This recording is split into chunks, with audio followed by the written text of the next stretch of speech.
bonjour les Chasselandes et bienvenue sur la chaîne Il était une fois Chassieux. Aujourd'hui, pour l'épisode numéro 8, je vous invite à découvrir l'histoire de Chassieux, l'histoire très lointaine de Chassieux, et nous allons parler des cimetières de Chassieux. Alors, l'ancien cimetière, donc quand je dis l'ancien, c'est l'ancien, celui qui était autour de l'église de Chassieux. L'église que nous présentera monsieur Yves Garot, qui est bénévole à l'association Émélire et Patrimoine.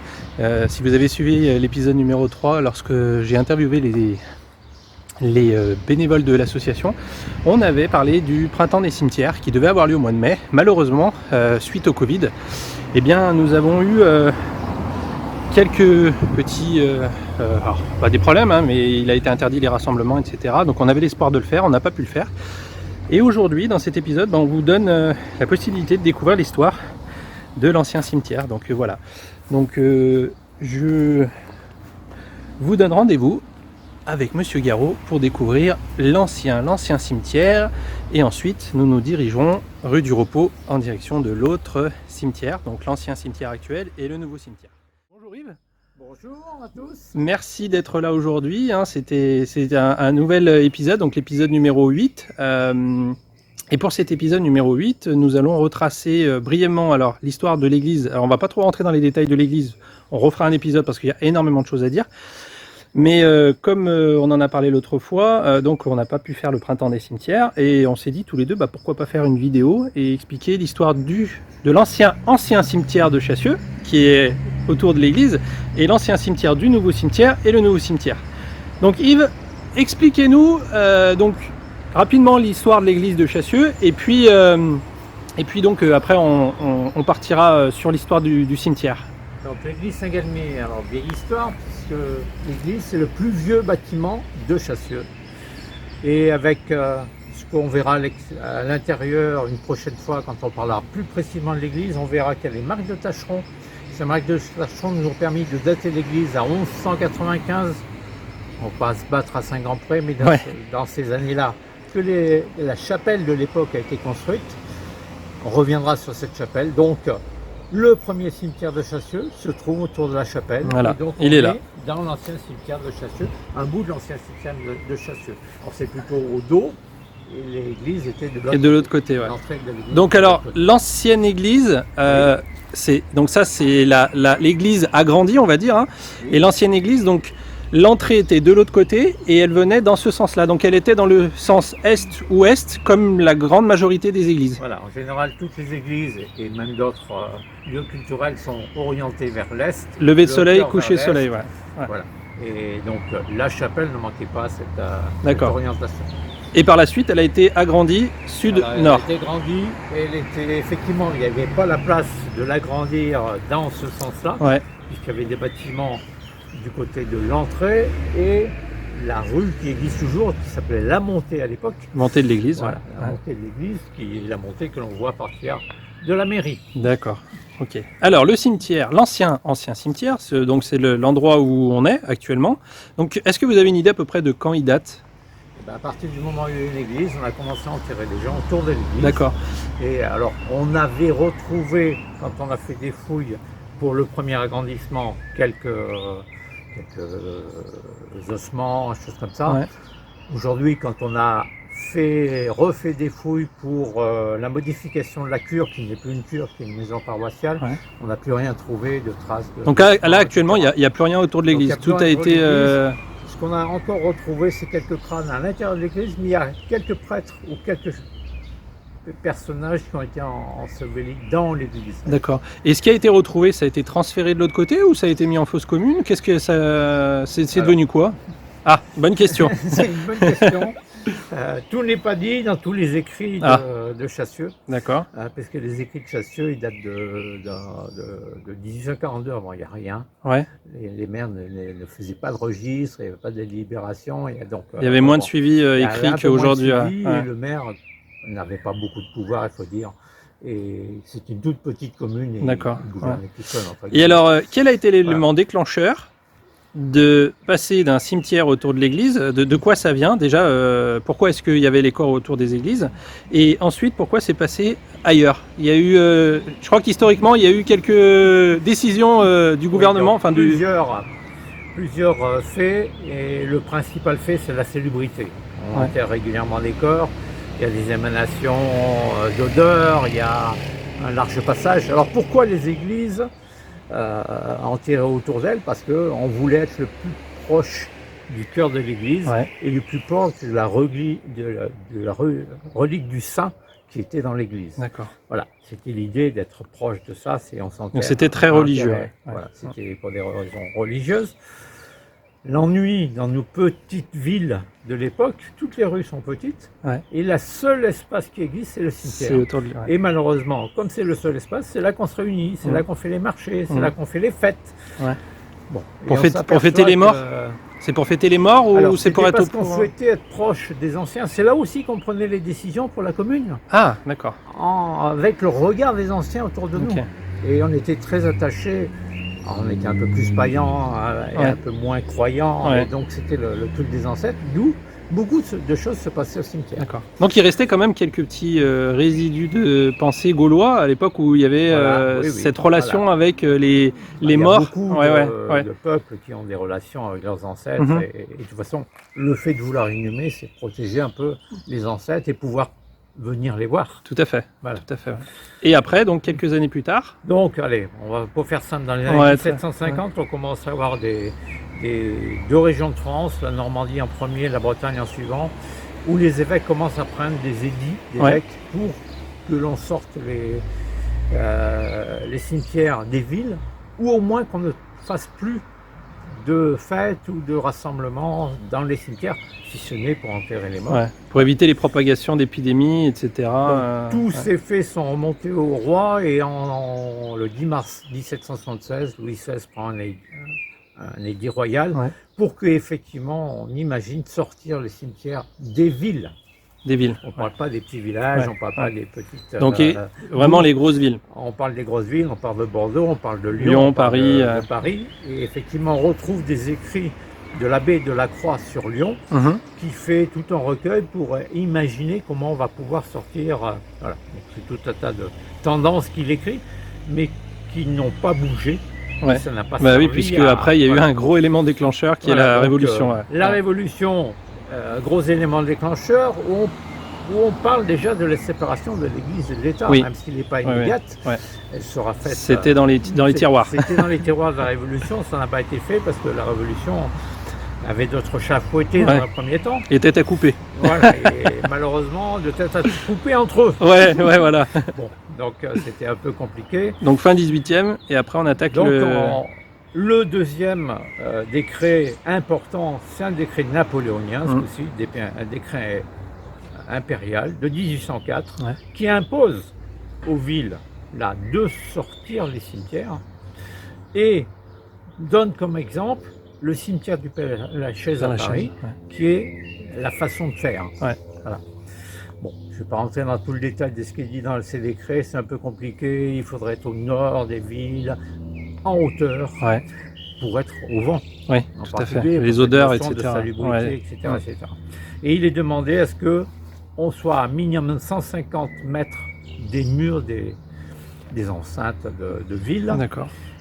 Et donc au moins 150 mètres de la première habitation. Donc je comprends mieux alors, hauteur, c'est pour ça que le cimetière de Chassieux est en hauteur sur le mont Chassieux. Oui, ils s'en sont inspirés. Ils s'en sont inspirés. Chassieux, on était déjà en hauteur, puisque l'église est sur le mont Saint-Paul, et c'est le point haut de Chassieux. On a voulu effectivement essayer de respecter un décret qui n'est pas le décret de 1804 de Napoléon, mais qui est un décret de 1843 qui impose plus tard à toutes les villes. Seulement en 1843, on impose aussi aux petites communes d'avoir des mairies. Des mairies avec des modèles qui sont le modèle de notre mairie, avec l'école de garçons, l'école de filles, etc.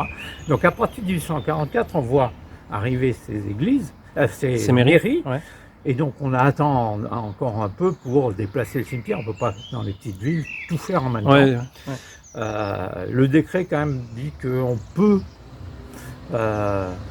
récupérer des terres sans les payer, ce qui n'a pas été fait à Chassieux, puisqu'on a attendu 1874 pour acheter des terres et déplacer le cimetière et construire Le cimetière qu'on connaît actuellement. Que l'on connaît actuellement, dont deux parties. L'ancien une partie et le un nouveau. peu haute qui s'appelle l'ancien et une partie basse qui est l'actuel. C'est là où on enterre le plus aujourd'hui. Et donc pour monter là-haut, il faut prendre la rue du Repos et c'est là où on va se diriger maintenant. Alors ça s'appelait à l'époque la rue du Châtenay et à partir du moment où il y a eu le cimetière, c'est là où on se repose à jamais. Voilà. Et bien tout de suite. Donc ça y est, donc on a pris la rue du Repos, anciennement chemin du Châtenay, donc en direction du cimetière, et nous voilà devant la porte de l'ancien cimetière, enfin le portail de l'ancien cimetière qui date de l'époque. Ouais. Donc effectivement, il a fallu un certain temps entre les 1776 et 1804 à 1843, la dernière ordonnance qui nous demande de déplacer notre cimetière. Ouais. Donc quand on y va en 1878, et là tout va beaucoup plus vite. Puisque au mois d'avril, le conseil municipal décide d'acheter un terrain. Au mois de mai, le terrain est acheté. Ouais. Au mois de février 1979, on signe le PV de travaux pour faire la construction du cimetière. La construction du cimetière en particulier. Le mur. Ouais. Et de positionner ce beau portail en pierre de Villebois, dont les deux piliers. Ah, il y a une particularité sur ces piliers. Une urne, le jour de la réception. Ouais. Et dans les mois qui suivirent, lors d'autres travaux, une des deux urnes a été volée. Voilà. Bon. Donc on est en 1879 et à partir de cette date-là, on commence à enterrer des gens dans le cimetière. Très bien. Et on appelle aujourd'hui le vieux cimetière. Le vieux cimetière. Et là, on voit en particularité les deux gerbes, enfin les couronnes de laurier, on veut honorer le symbole des ancêtres et des défunts. Alors, nous voilà donc dans l'ancien cimetière de Chassieux, Yves. Oui, donc l'ancien cimetière de Chassieux, on a un représentatif de cet ancien cimetière, on est juste à l'entrée derrière le portail. On a une allée principale qui est l'allée H, où on repère la croix du cimetière. C'est la première chose, la réception officielle du cimetière. C'est le fait qu'on vienne baptiser la croix et baptiser le lieu où on va enterrer nos morts. D'accord. À partir du moment où on a sanctifié entre guillemets cet emplacement, on va commencer par enterrer le long du mur ouest. Donc le mur qu'on a au fond là-bas. Le mur qu'on a au fond. Donc je ne dis pas qu'on a commencé pile au point tout de suite, mais c'est ce bout d'allée, en particulier l'allée L, qui a vu les premières tombes arriver. Ensuite, on a fait l'allée M, qui démarre à partir de celle-là. La première tombe de l'allée M, c'est la tombe de notre maire, M. Schex, celui qui a décidé de faire le cimetière, justement. Et après, on a rempli l'allée H. Voilà, donc les plus anciennes, on va les trouver sur ces deux allées. Mais alors attendez, il y a un truc qui me perturbe là, c'est que l'allée A, elle est où? Ils n'ont pas fait dans l'ordre alphabétique? Ils ont commencé par H et après ils sont allés jusqu'à Z. Il n'y a pas d'aléa. Ah ouais. Il n'y a pas d'aléa, c'est bien. Voilà. Il n'y avait aucun aléa. Mais ils ont commencé par la lettre. Alors il y a peut-être une signification sur le H de H au nord, peut-être, je sais pas, par rapport à la croix ou. C'est intéressant comme. Je ne sais pas. Est-ce qu'il y avait repéré dans l'ancien cimetière des allées A, B, C, D, E, F, G? Je ne sais pas. D'accord. Ok. Donc ça c'est mystère du cimetière. C'est possible parce qu'on a démarré à H effectivement. Bah ouais. Donc on peut pas aller voir toutes les anciennes. On va aller. D'ailleurs toutes ne sont pas présentes, certaines ont été reprises. Quelquefois elles ont été reprises par la même famille et donc la stèle a changé. Ils ont rajouté une stèle dessus. D'accord. Donc on voit plus les anciens noms. Mais bon, quand on a fait un peu l'histoire à la recherche, on connaît tous les gens qui sont enterrés à l'emplacement. On peut en parler.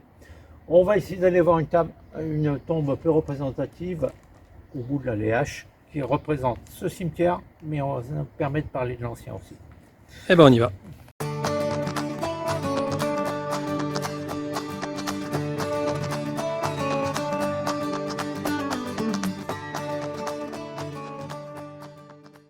Et donc pour refaire l'histoire, alors du coup ces visites donc, du cimetière font partie, comme je disais ce matin, du printemps des cimetières.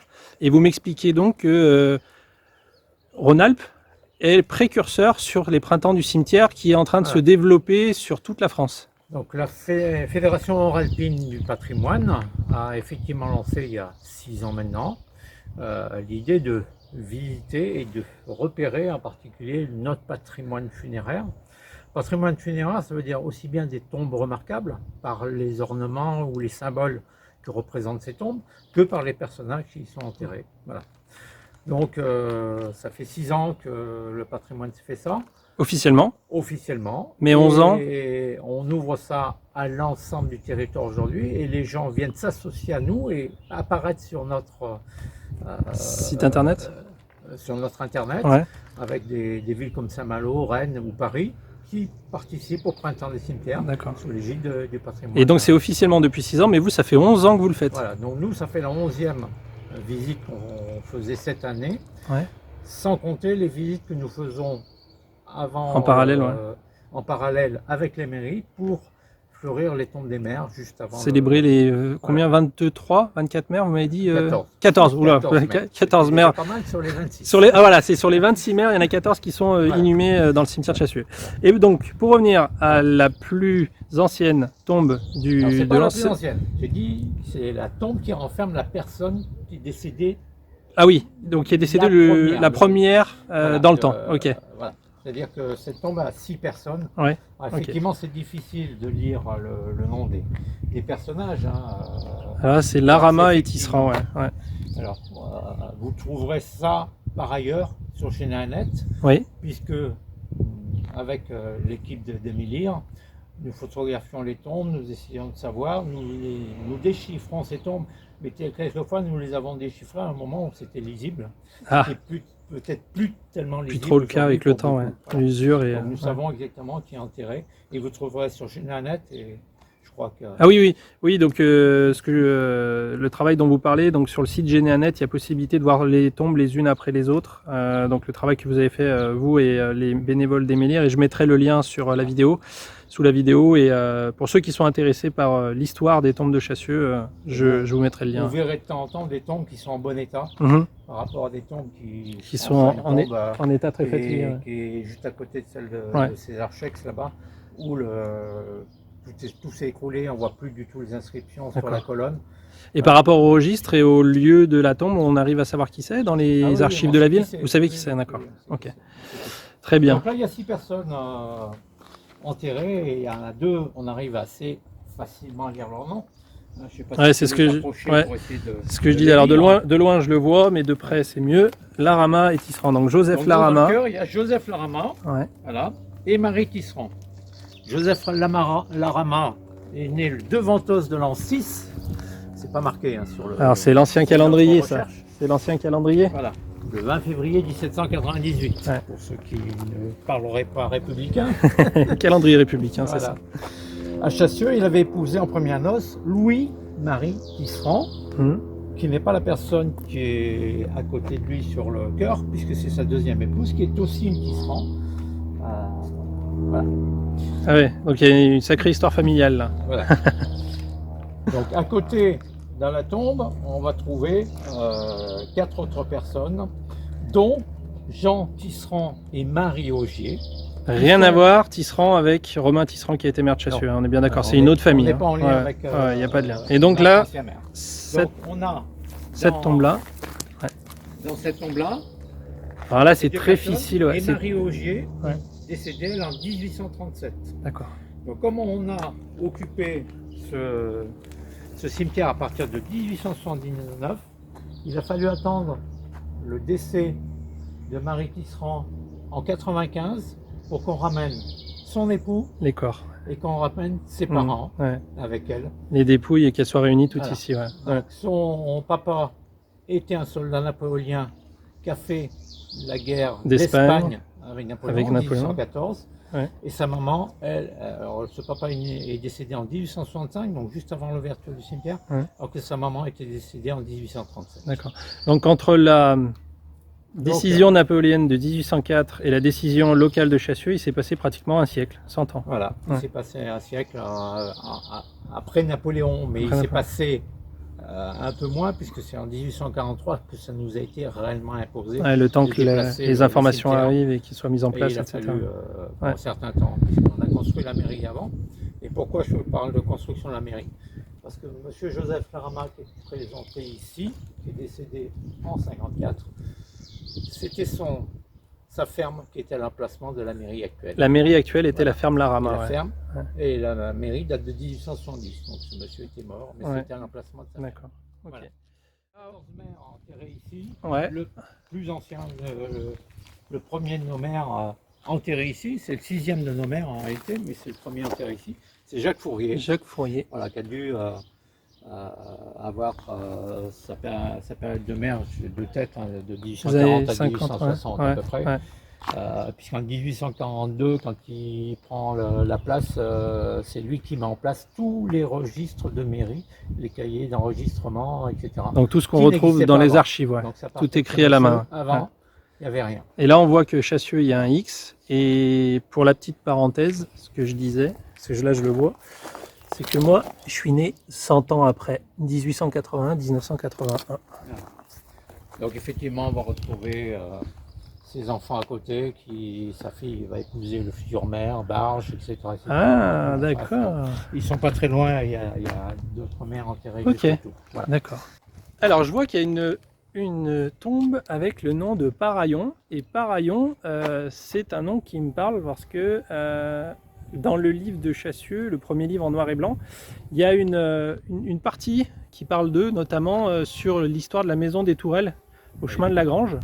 Et c'est cette famille donc, qui a fait construire donc, la première partie de la maison et c'est le fils qui a fait rajouter les tours plus tard. C'est ça, hein, Voilà. si tu peux nous... Donc, l'ennui de ce qu'on fait construire, si on regarde ce qui est marqué sur cette plaque, c'est l'époux de Claudine Garin, qui s'appelle Claudius Paraillon, et le monsieur qui s'appelle l'époux Régis Paraillon, c'est Régis Paraillon qui a fait rajouter les tours. Mais eux sont pas là. Régis Paraillon n'est pas enterré ici, et Claudius n'est pas enterré ici. Alors, Régis est sur Paris, c'est ce que tu Voilà. m'avais Alors, dit. Hein. Claudius, c'est le père. Alors, le Claudius, papa, ouais. il est négociant en soi. Ouais. Sur Lyon, c'est quelqu'un qui a un peu d'argent. Donc, il essaie de faire des belles choses et il se construit une belle maison à Chassieux. Et ce monsieur, par malchance pour lui, va visiter Madagascar et la Réunion. Il est sur la piste de la vanille. Ouais. Et il meurt malheureusement dans son voyage à Saint-Denis de la Réunion, est enterré à Saint-Denis de la Réunion. Voilà. Donc tous ces enfants, ou presque, sont là. Hein. On voit Joseph, on voit Régis et on voit Léon, ce sont les enfants. Le seul qui a travaillé toute sa vie, qui a été paysan à Lyon, qui ne s'est pas marié, c'est Léon. Léon Paraillon. Voilà. Et il était sur Chassieux ou ailleurs? Il était à Chassieux. À Chassieux, d'accord. Donc Ouais. il avait des parcelles sur Chassieux. Voilà, il D'accord. passerait sur Chassieux. Alors quand je dis sur Chassieux, quand on cherche, on va trouver au parc du Chêne. Alors ça c'est bon, on va trouver. D'accord. Bon, c'est Ouais, à Chassieux. Et les alentours, ouais. Voilà. Régis, lui, a épousé une lyonnaise, Marie Huvelin, et Marie Huvelin, elle va, rester toujours à Chassieux, alors que lui, Régis, il est clerc de notaire, puis notaire, il fait des affaires, il termine avocat. Et il sera enterré dans les années 1914, si je me rappelle bien, à Paris. D'accord. Parce qu'il était plus à Paris que Chasselan, mais Marie, elle a toujours vécu à Chassieux. Ouais. Ok. Après, donc on a parlé mers, et puis je crois que pas très loin, on a eu deux tombes de deux personnes Effectivement, historiques de Chassieux, puisque deux noms de rues portent leur nom. Donc ça fait partie de notre travail, ça aussi, d'essayer que les noms de la ville de Chassieux ne s'appellent pas simplement Dahlia ou Pâquerette, mais portent les noms de personnages, de personnages qui ont vécu et qui sont connus dans Chassieux. D'accord. Et là, on arrive donc devant les tombes de deux résistants, donc Orestes Zenesini, donc tout le monde connaît la rue Orestes Zenesini qui part de la mairie et qui va jusqu'à Pradelles, et la rue, alors non, pas la rue, mais la cité Ribot, au nom de Maurice Ribot, qui aussi a été fusillé par les Allemands. Donc tous les deux ont été fusillés en représailles d'actes de résistance. Donc Yves, voilà. Tu veux peut-être mieux nous en parler? Oui, mais en deux mots, hein, je ne vais pas rentrer dans le détail parce que je le fais quand je parle d'eux précisément au moment où on honore ces personnes. Ces personnes étaient prisonniers à Montluc au moment où la résistance fait un coup d'éclat en attaquant une colonne allemande à la limite de l'Ain. Ouais. Et dans les instants qui suivent, la Gestapo réagit, va chercher des prisonniers au hasard à Montluc et va fusiller ces gens-là à l'emplacement où la colonne allemande a été attaquée. A été attaqué, Voilà. d'accord. Tout ça sous l'ordre de Klaus Barbie, j'imagine, puisque Gestapo de l'époque. Je dis pas que Klaus est Ah, ben, complètement intégré dans cette histoire. Il en a fait pas mal, bon, hein, c'est vrai. il en a fait plein. Et Ouais. on va le laisser ouler, ce monsieur, c'est suffisamment Ouais. embêtant. Alors, en Lésinie, effectivement, sa rue est bien connue. Mais pour les historiens, c'est le chemin de la Valla. Chemin de la Valla, ouais. C'est quelque chose d'important à Chassieux. Ouais, Voilà. la Valla, c'est vrai que c'est pour les anciens, ça fait partie de l'histoire, Voilà. l'histoire très importante de la ville. Ouais. Et du coup, la cité Ribot, donc la cité Ribot est en face du golfe, anciennement le village en bois, je crois que c'est ça. Hein, c'était Oui, ça. c'était un village en bois avec pas mal de... Voilà. Donc, eux, une tombe en mauvais état, puisque effectivement la colonne symboliquement la mort jeune d'un soldat en général, ce qui est bien le cas puisque c'est un Saint-Cyrien mort en 1883. On vient de la nettoyer là. Qui a reçu la médaille La médaille, coloniale. ouais. Donc un monsieur Volant, et il y a ses parents qui sont représentés, qui sont présents sur la même colonne. Donc ça veut dire qu'ils sont tous enterrés là ou pas? Ils sont tous enterrés là. Ils sont tous enterrés là. D'accord. C'est la tombe de César Schex. César Schex, donc ancien maire de qui Chassieux. a fait voter le fait que Le cimetière vient ici. le cimetière vient ici, il a fait construire le cimetière et il était le maire pour l'inauguration du cimetière. D'accord. Et là, juste à côté, c'est une tombe qui a été laissée à l'abandon. Elle est laissée à l'abandon qui va être reprise. D'accord. Cette concession est réputée en état d'abandon, fait l'objet d'une procédure de reprise. Ok. Et un peu plus loin là-bas, tu m'as dit qu'il y avait aussi un ancien maire. Oui, donc monsieur Joseph Bérou. Et Joseph Bérou était maire pendant la guerre, la Deuxième Guerre mondiale, ouais. c'est ça, en 1943. Et du coup, il est parti au front. Non, il n'est pas parti. Non, il n'est non, pas non, parti à la non, guerre. Il a été maire. Il a été maire. Voilà. De 10... Et par contre, effectivement, être maire à l'époque où les Allemands sont présents sur la ville parce qu'il y a un aéroport pas loin, fait que ce monsieur a rapidement été évincé de Chassieux Alors du coup, il est mort. sa mort. Il est mort à Lyon et il a été enterré ici quand même. Mort en 43, mais mort naturel. 53, il est mort, pardon, 53. 53. Ah oui. Deux Ah, janvier Joseph 53. Bérou. Jean Bérou, c'était Oui. c'était une autre personne de sa famille. D'accord. Okay. Donc en 53, donc ok. Jean Bérou, c'est son fils. Son fils.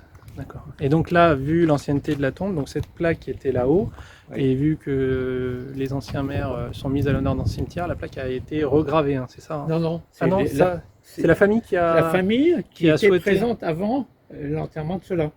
Ah, donc Voilà. c'est dans la suite. Oui. Donc ils sont 1, 2, 3, 4, 5, 6, 7, 8. 8 dans le caveau, c'est ça? Si je compte bien. À mémoire Ils de... étaient 8 et on a une autre plaque. Donc on ne récupère que la moitié. Ouais. Tout le reste était un tout petit morceau D'accord. où il y avait aussi 8 noms. Et donc on fait des réductions De corps? Pas de corps, Non, mais de cercueil. Cercueil, ouais. On met toutes les personnes dans le même cercueil, ce qui fait qu'on retrouve de la D'accord. place. De la place, ok. Voilà. Ok. Donc c'est les ancêtres. Alors Visca, c'est un nom connu puisque on a une personne Visca qui est morte à la guerre d'Algérie. Voilà. Et qui est sur le monument aux morts. C'est le seul mort, d'ailleurs, je crois. Et qui est enterré à Bronte-Camp. Ouais. C'est le seul qui est sur le monument mort. Oui, Ouais. pour la guerre d'Algérie.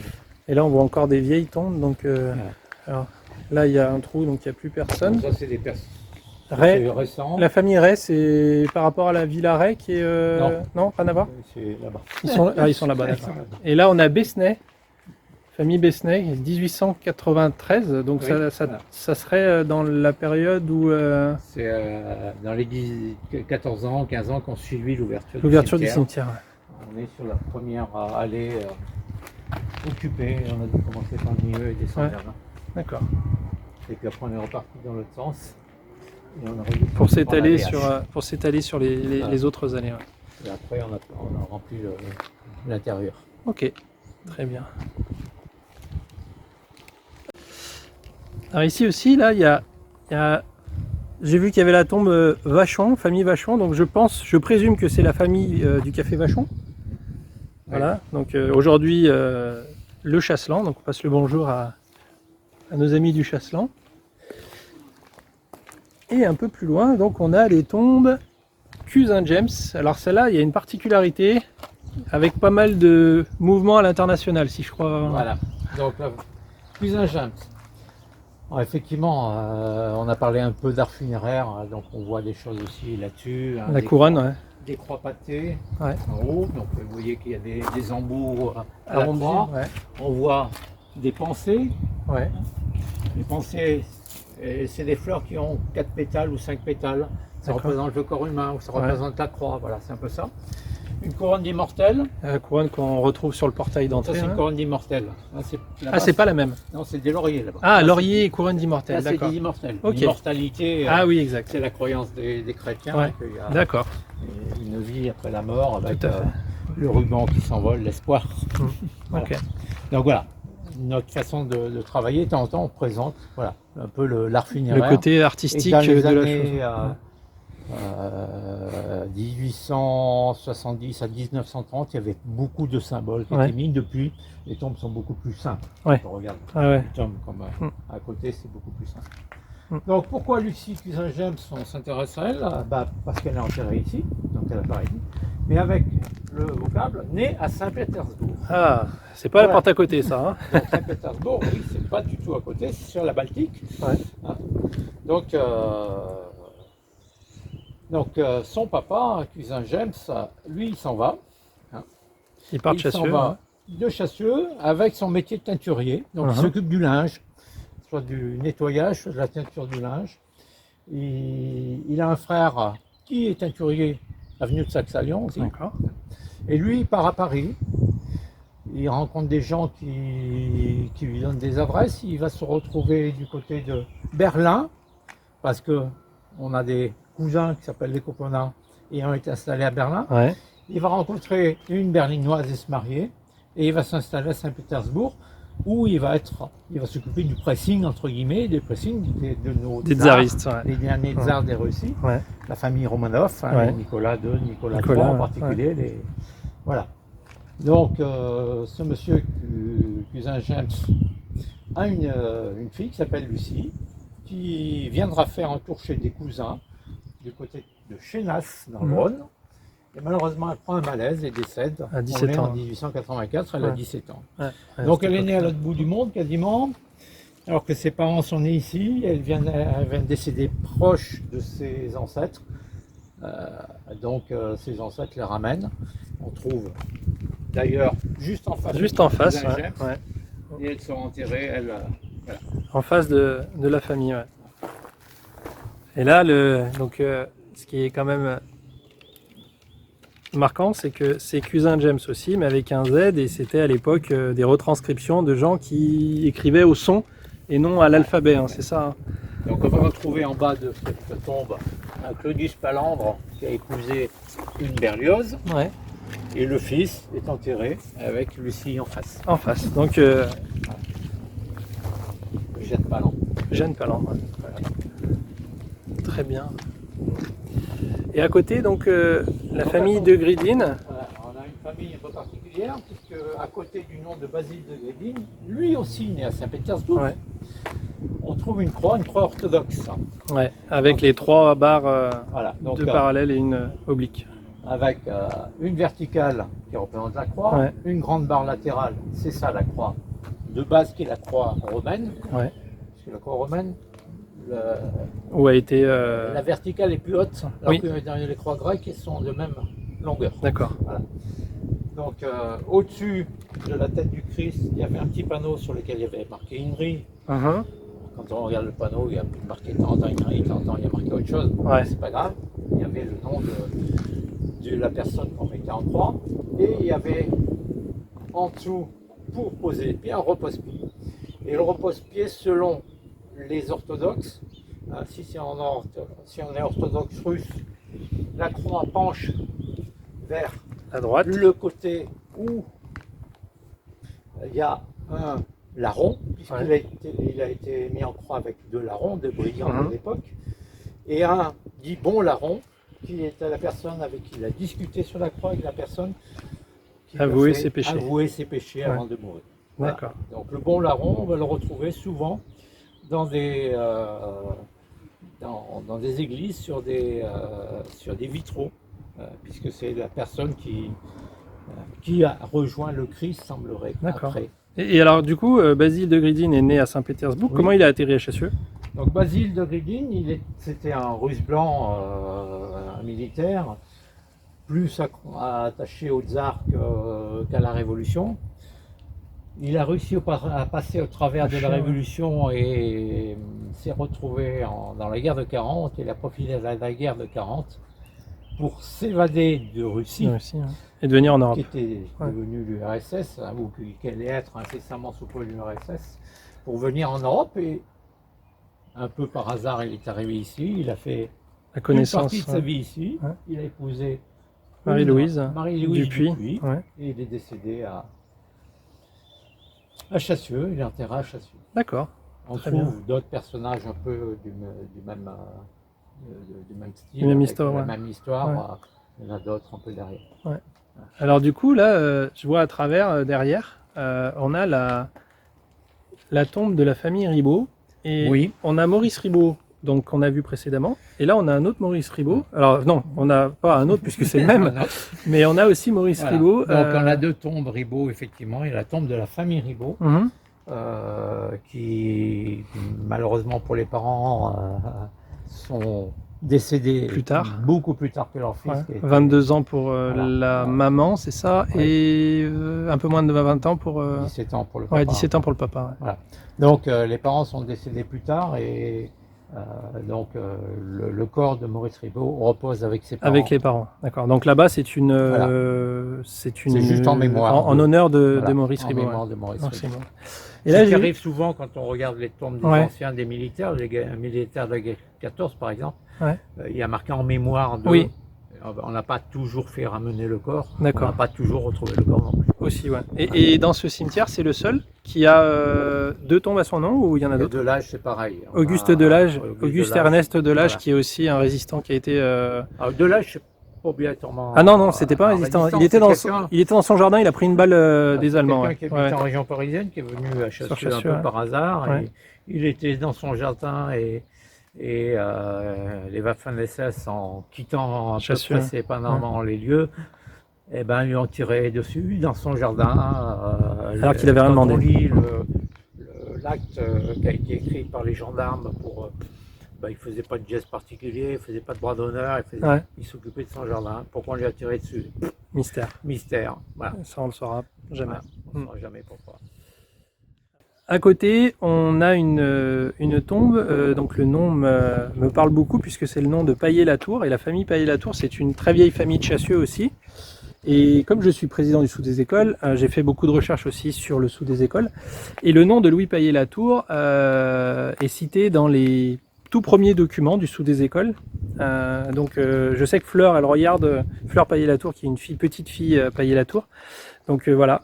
Un petit hommage à la famille Paillé-Latour de Chassieux, qui est l'une des familles fondatrices du Sous des Écoles.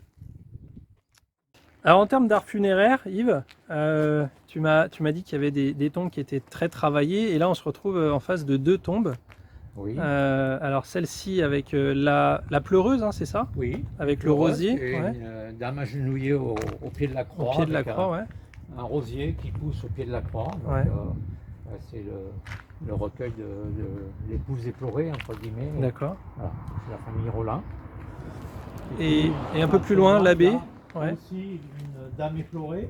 Donc là, elle est agenouillée devant. Agenouillée, et donc comme on le faisait à l'époque, un peu une espèce de toche qui moule un peu les formes de la dame. Ouais. Et face là, un parterre de fleurs au pied de la croix. Et voilà, donc c'est les regrets éternels représentés. Voilà. Donc pour les défunts. Dans ces années-là, on mettait ce genre de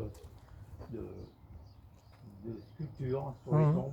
Aujourd'hui, les tombes sont beaucoup plus simples. On met une croix, on met une pensée, on met rien. Des colombes aussi parfois. Voilà. Ouais. Mais c'est vrai qu'il y a des tombes assez imposantes sur le cimetière avec des grandes croix. Là, on voit la croix celtique là-bas, avec les bords arrondis. Et il y en a. C'est impressionnant quand même. Hein. La croix celtique, ça doit être les Augiers. Voilà, quand vous passez dans le cimetière, vous avez plein de tombes, des tombes un peu remarquables, on a vu, parce que par leur beauté, puis il y a des tombes toutes simples, comme celle-là. Hein. Martelat, ouais. Voilà. Monsieur Henri Martelat repose ici, c'est tout ce qui a marqué sur lui. Il est décédé le 5 mai 1935 à l'âge de 58 ans. Quand vous posez la question au Chasselan, qui est ce monsieur? Mystère, personne ne le connaissait. Personne ne connaît ce monsieur. Il semblerait que cette tombe ne soit pas fleurie, Ouais. quasiment jamais. Donc je me suis intéressé à cette tombe et j'ai cherché qui était Henri Martelat. Henri Martelat, c'est un Lyonnais, il est né à Lyon. Il a fait la guerre de 14 et ce monsieur, au cours de la guerre, il a voulu être aviateur. Et donc il a fait l'école pour être aviateur. Et il s'est retrouvé à Chassieux, parce que l'aéroport, c'était l'aéroport de Branle. Il a fait tout un tas d'aéroports. Il a été formé au Crotoy, là où on formait quasiment tous les aviateurs. Et ce monsieur, pourquoi il est venu à Chassieux? Parce que, malheureusement pour lui, il divorce. N'habitant plus Lyon avec son épouse, il vient habiter Chassieux avec son fils. D'accord. Il a fait la guerre de Chassieux en tant qu'aviateur. Il est enterré à Chassieux, où il avait décidé de vivre avec son fils.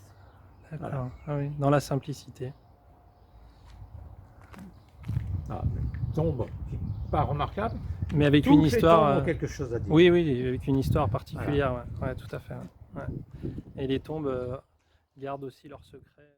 Alors Yves, tout à l'heure on parlait donc de Oreste Zenésini et puis de Maurice Ribot. Et il y en a un autre personnage bien connu de cette période-là qui est Auguste Delage, qui pareil, lui est décédé le 27 août 1944. Voilà, donc c'est au moment où les Allemands quittent la ville de Chassieux à peu près. Ce monsieur se tourne sur Jourdain, se fait mitrailler par des Waffen-SS.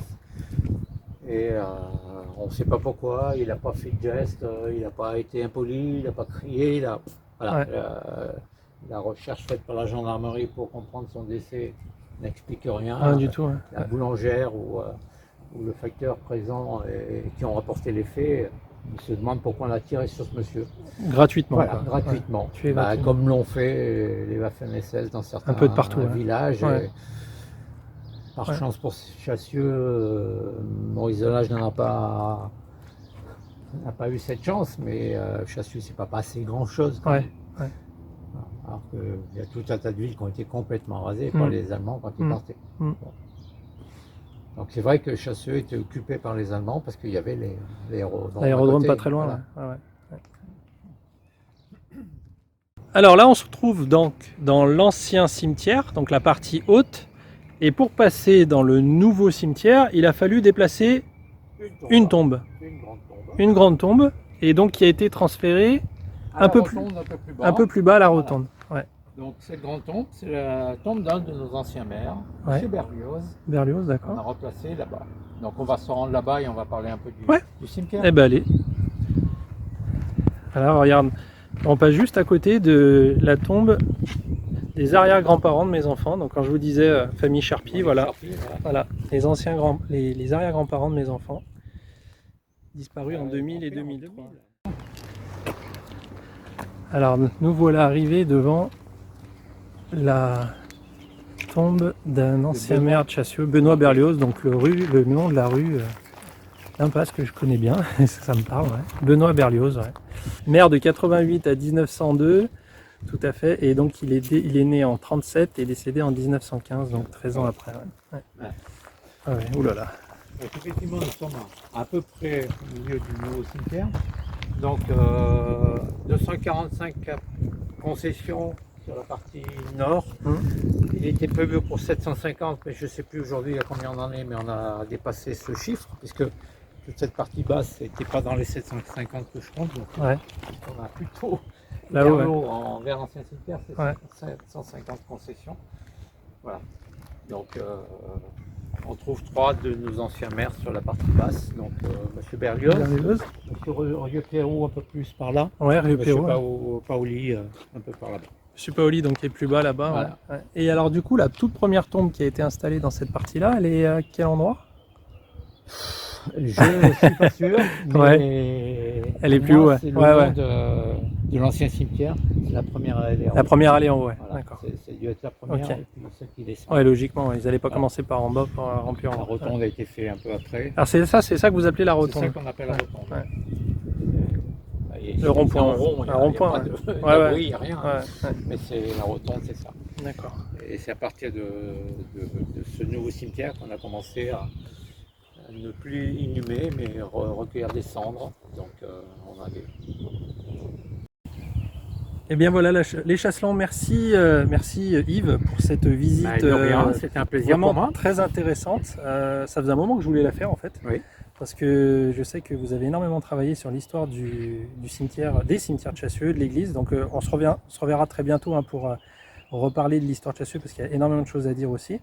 Merci à tous les Chasselands de nous avoir suivis, d'avoir regardé ce 8e épisode. Je vous donne rendez-vous pour un prochain épisode, donc prochaine interview. N'hésitez pas à laisser des commentaires, à partager les vidéos, enfin tout ce qu'il faut pour parler de Chassieux, l'histoire de Chassieux.